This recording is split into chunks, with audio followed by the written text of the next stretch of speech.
Hi, welcome to SBR Videos. I'm Peter Loshak. We are previewing Week 11 in the NFL. We're talking right now with Indian Cowboy from Doc Sports. We're covering all three primetime NFL games. Right now, we're going to take the Monday night game, Pitt and Tennessee. Indian Cowboy, thanks for being back with us. Hey, thanks for having us, Pete. All right, interesting matchup here, Pitt and Tennessee. I think there's a side I'm liking. We'll see if you agree with me or if you like the other side and can talk me off of it. Before we get to it, tell everyone about DocSports.com, what you're doing right there, what you're doing over there right now that college basketball is about to start. Yeah, college ball is a big deal for us.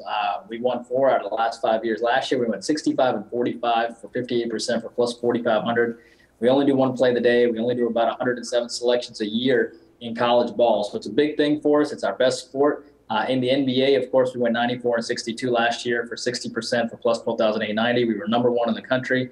Put them together, you're talking 156 and 107, 58.5, 59% for basically 263 selections for plus 17,310 with the $100 guy. Just a huge, huge year in the NBA and college ball. We love giving free winning predictions. We do it every single week on our daily video. We give an honorable mention now in our daily video too. We just love giving free content as much as we can for all the clients who purchase or don't purchase.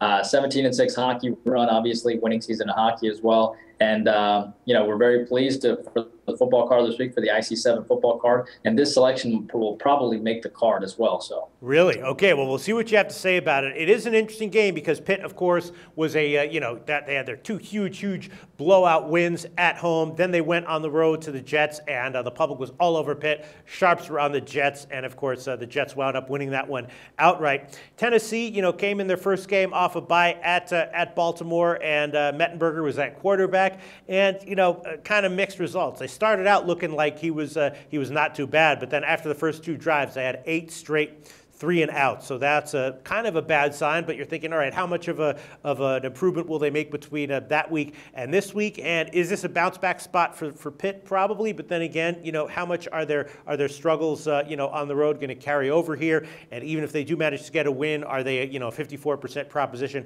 at the current line of 5.5? And, I'm thinking that maybe the Titans at plus 5.5 might be the play here. Hopefully, just basing it on, hoping that Tennessee's offense makes an improvement from last week to this week, and that they can sort of recreate better what they did on the first 2 drives of that game than what they did on the final 8. What's your take on this game, Indian Cowboy? Yeah, I think I got a good read on this game. Mm-hmm. We like Tennessee, but not as an ATS side, but rather the over. So it's an indirect Tennessee's what it is, because 75% of the public is on Pittsburgh on the road. And it makes sense because they want to take the Steelers off the loss, because the Steelers have covered 3 straight ATS.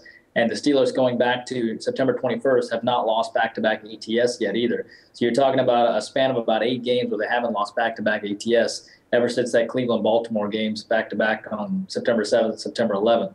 But having said that, they faced Tennessee here. Tennessee actually played really well against Baltimore. We had a step out on Baltimore on Sunday, and Baltimore ended up covering, winning by 14 points, 7-21. But Tennessee was really in that ball game the whole way, and they really faced some really strong defenses back-to-back. They faced Houston and Baltimore back-to-back, and they played pretty well.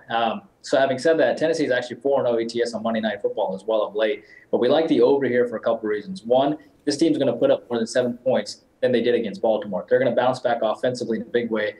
The Steelers' offense, only put up 13 points against the Jets, against a strong defensive front. Prior to that, they'd put up 30, 51, and 43 against Houston, Indianapolis, and Baltimore, which shows you how potent that offense can be. Last time they went single digits and lost, 10 points against Cleveland on the road, put up 30 against Houston later.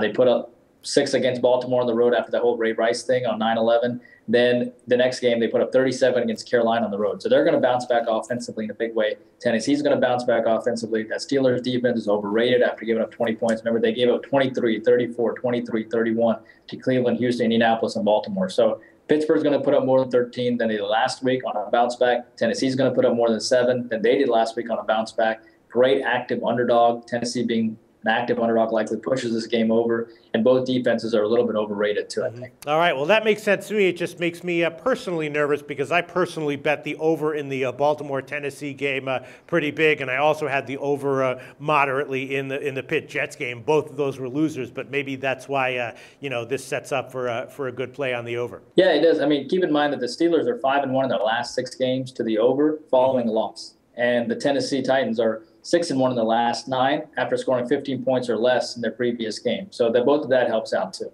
All right, awesome follow-up stats. Well, right now, 46.5 is a widely available number, so that's, a high total, but nothing nothing crazy, nothing off the charts. Indian Cowboy liking the over, 46.5 currently is a widely available number in Pitt, Tennessee on Monday night. Thanks so much, IC. The SBR Network offers free sports picks and game breakdowns, big money free betting contests year-round, a real-time Vegas-style odds monitoring service, and much more. So come see for yourself. To stay updated on SBR news and promotions, follow us on Twitter, Facebook, and Google+, and do be sure to subscribe to the Sportsbook Review YouTube channel to catch all our daily sports shows.